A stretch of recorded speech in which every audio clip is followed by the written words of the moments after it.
એક સુંદર ગામમાં એક મોટું અને સ્વચ્છ તળાવ હતું. તળાવની આસપાસ લીલા વૃક્ષો, રંગબેરંગી ફૂલો અને ઠંડી હવા હતી. એ તળાવમાં એક ખુશમિજાજ બતક રહેતી હતી. તે રોજ તળાવમાં તરતી, રમતી અને ગીત ગાતી. એક દિવસ તળાવ પાસે એક માસલો આવ્યો. તે ધીમે ધીમે ચાલતો હતો અને તળાવ જોઈને ખુશ થઈ ગયો. માસલાએ કહ્યું, "બતક બહેન, શું હું પણ તળાવમાં રહી શકું?" બતકે સ્મિત કરીને કહ્યું, "હા, જરૂર, તળાવ બધાનું છે." બંને રોજ સાથે રમવા લાગ્યા. બતક ઝડપથી તરતી અને માસલો ધીમે, પરંતુ બંને એકબીજાની મદદ કરતા. જો માસલો થાકી જાય તો બતક તેની રાહ જુએ, અને જો બતક મુશ્કેલીમાં પડે તો માસલો સમજદારીથી મદદ કરે.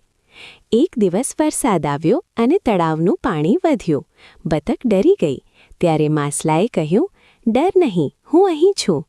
બંનેએ મળીને સુરક્ષિત જગ્યા શોધી અને બચી ગયા. તે દિવસથી તળાવમાં બધા પ્રાણીઓ કહેવા લાગ્યા કે મિત્રતા અને સમજદારી સાથે કોઈ પણ મુશ્કેલી સરળ બની જાય છે.